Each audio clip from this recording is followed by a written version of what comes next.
Super 8 के मुकाबले शुरू हो चुके हैं। पहला मुकाबला न्यूजीलैंड और पाकिस्तान के बीच जो था वो बारिश की भेंट चढ़ गया।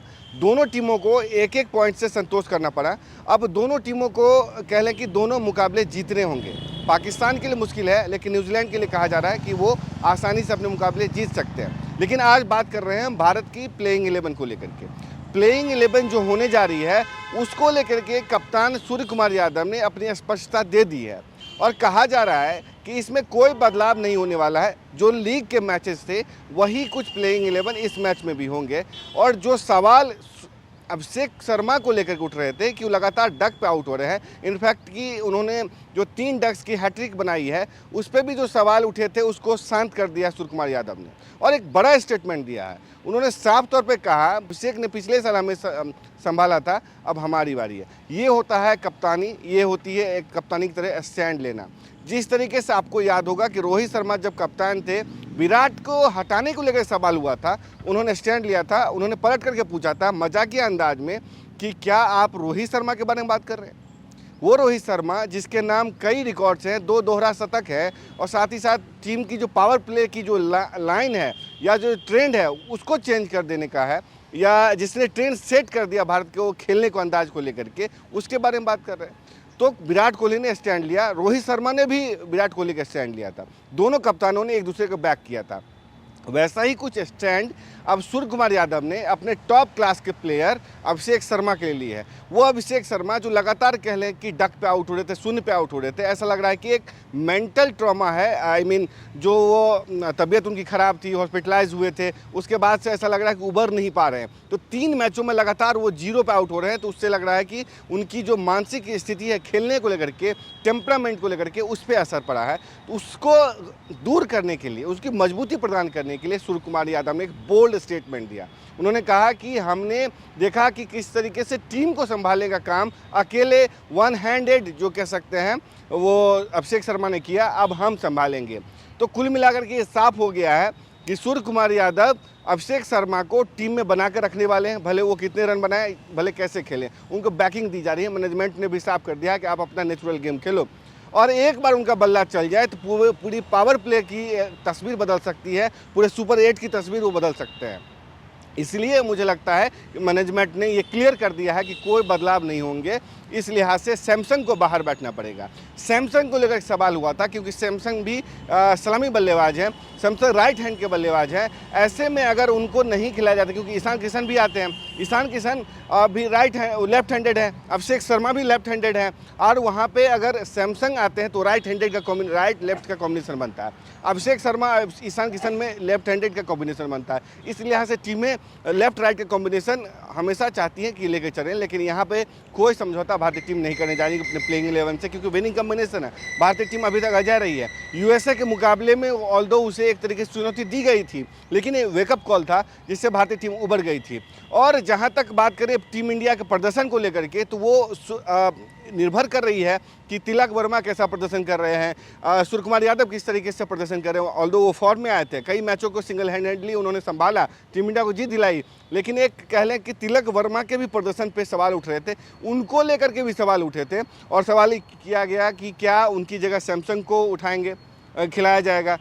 ये बात खुद जो कप्तान सूर्य कुमार यादव है उन्होंने कहा कि जहाँ तक आप तिलक वर्मा के हटाने की बात कर रहे हैं, तो क्या उनकी जगह वो तीसरे नंबर पर खेलते हैं, क्या सैमसंग तीसरे नंबर पर खेलेंगे जो कि सलामी बल्लेबाज हैं। तो एक तरीके से उन्होंने शांत कर दिया पूरा मामला कि कोई बदलाव नहीं हो रहा है और कोई एक तरीके से चेंजिंग जो है ना टीम में नहीं होने वाला है। और जहाँ तक बात करें तो ऑफ स्पिनर्स को लेकर के जो कहा जा रहा था, तो ऑफ स्पिनर्स के लिए भी यहाँ पे राह आसान हो गई है। तो चाइना में गेंदबाज जो है कुलदीप यादव के भी खेलने के आसार हैं। कुलदीप यादव भी टीम में बरकरार रहेंगे और एक तरीके से उनकी जगह पक्की नज़र आ रही है। जहाँ तक सैमसंग के तीसरे नंबर पर खेलने की बात है, तो कप्तान सूर्या ने साफ कर दिया कि पावर प्ले में 40 से 50 रन हम जोड़ ले रहे हैं, यानी कि 5 का एक आंकड़ा है। और मान लीजिए पावर प्ले में 1 विकेट गिरता है तो जो तीसरे नंबर के जो बल्लेबाज है वो तेज़ी से खेल सकता है। 2 विकेट गिरे तो 10वें ओवर तक तिलक को एक तरीके से संभालने की जिम्मेदारी हो सकती है, क्योंकि तिलक एक भरोसेमंद बल्लेबाज है, स्ट्राइक रोटेट करते हैं और एक तरीके से एंकर प्लेयर उनको कहा जाता है। इस लिहाज से उन पे टीम भरोसा कर रही है और देखने वाली बात है कि किस तरीके से उनका प्रदर्शन रहता है। चूँकि बैकिंग सपोर्ट है, मैनेजमेंट ने तिलक को भी एक तरीके से कह दिया है कि उनकी जगह पक्की है, वो मतलब अच्छा खेल सकते हैं और टीम में वो बने रह सकते हैं। यानी कि कोई भी ऐसा बदलाव टीम इंडिया नहीं करने जा रही है सुपर 8 से पहले या सुपर 8 में, अगर अनलेस अनटिल कोई इंजर्ड हो जाए, कुछ ऐसा हो जाए। लेकिन टीम कोशिश है कि विनिंग कॉम्बिनेशन के साथ ही जाया जाए, अनलेस अनटिल की पिच उस सपोर्ट नहीं करे गेंदबाज को और बारिश हो जाए, वहाँ पे स्विंग गेंदबाजों की, तेज़ गेंदबाजों की मदद मिलनी शुरू हो जाए। इस लिहाज से ऐसा लगता है कि टीम में कोई बदलाव नहीं होगा और स्पिनर्स की भूमिका साउथ अफ्रीका के खिलाफ ज़्यादा होती है, इसलिए आप देखेंगे कि वहाँ पे कुलदीप यादव भी खेलेंगे। और जहां तक एक बात करें कि सूर्य कुमार यादव ने जो जिस तरीके से टीम को रेगुलेट किया है, जिस तरीके से उन्होंने टीम को संभाला है, वो एक तरीके से टर्निंग पॉइंट टीम इंडिया के लिए नज़र आ रही है। क्योंकि Suryakumar Yadav T20 world cup से पहले उनके कप्तानी पे सवाल उठने लगे थे कि उनका फॉर्म नहीं है, उनका एक तरीके से कह लें कि वो अच्छा नहीं खेल पा रहे हैं। और तो जो वर्ल्ड कप जब से शुरू हुआ है तब से उनका फॉर्म एक तरीके से वापस आ गया। यूएसए का मुकाबला आपने देखा, पाकिस्तान के खिलाफ मुकाबला आपने देखा, किस तरीके से भारतीय टीम को उन्होंने जीत दिलाई। अब सुपर 8 में जब मुकाबले शुरू होने वाले हैं तो वहाँ पे देखेंगे आप कि वहाँ उनकी रोल काफ़ी इंपॉर्टेंट होने जा रहा है, क्योंकि चौथे नंबर पे आते हैं तिलक आते हैं, चौथे नंबर पर सूर्य कुमार यादव आते हैं, उसके बाद पांड्या हैं, रिंकू सिंह हैं, तमाम ऐसे खिलाड़ी हैं जो पिच हिटर के रूप में जाने जाते हैं। तो मेन जो 2 खिलाड़ी हैं वो है तिलक वर्मा, कप्तान सूर्य कुमार यादव। इस लिहाज से उन दोनों की भूमिका बढ़ने जा रही है और हमने देखा कि इस तरीके से कई मैचों में सूर्य कुमार यादव और तिलक की जोड़ी काफ़ी शानदार प्रदर्शन करती है और उन दोनों में एक तरीके से कॉम्बिनेशन भी शानदार रहता है। इस लिहाज से आप देखेंगे कि उन दोनों को खेलना काफ़ी इंपॉर्टेंट होता है। और तिलक वर्मा की भूमिका को लेकर के सवाल पूछा गया जब सूर्य कुमार यादव से, तो उन्होंने कहा कि जो उनको खिलाया जाएगा वो तीसरे नंबर पर ही खेलेंगे। उनके मतलब चूँकि आउट ऑफ फॉर्म चल रहे हैं, अच्छे बल्ले से रन नहीं आ रहे हैं। अब बल्ले से रन क्या नहीं आ रहे हैं, 30-40 रन बना रहे हैं, उसको लॉन्ग पारी में तब्दील करना है। और तीसरे नंबर पर खेलते हुए अगर स्ट्राइक रेट की बात करें तो 120.45 का उनका स्ट्राइक रेट है।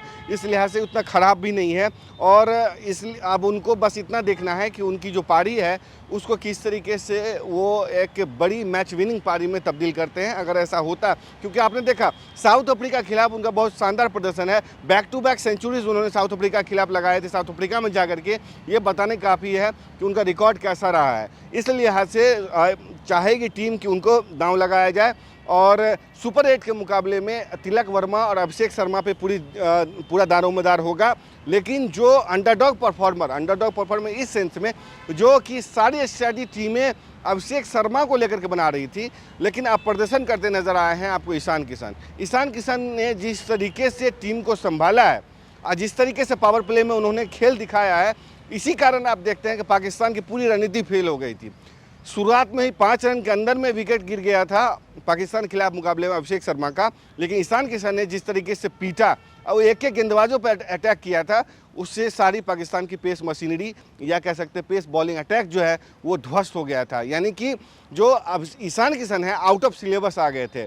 ऐसे में अगर ईशान किशन पे दांव लगाते हैं, अभिषेक शर्मा चल जाएं, जो क्योंकि 3 मैच से लगातार डक पे आउट कर रहे हैं, उनमें एक तरीके से जोश होगा, जुनून होगा कि कैसे वो इसको तब्दील करें और एक अच्छा स्कोर टीम इंडिया के लिए खड़े करें। लेकिन जिस तरीके का स्टैंड सूर्या ने अपने युवा लड़के के लिए लिया है, अभिषेक शर्मा के लिए लिया है, वो अपने अपने बड़ी बात है। सुपर 8 के मुकाबले में अभिषेक शर्मा और ईशान किशन की जोड़ी पे पूरी नज़र होगी। आप क्या सोचते हैं पूरे मामले पे और सूर्या ने जो स्टैंड लिया उस पर क्या सोचते हैं, अपनी राय जरूर दें। तब तक के लिए देखते रहे स्पोर्ट्स स्टार। नमस्कार।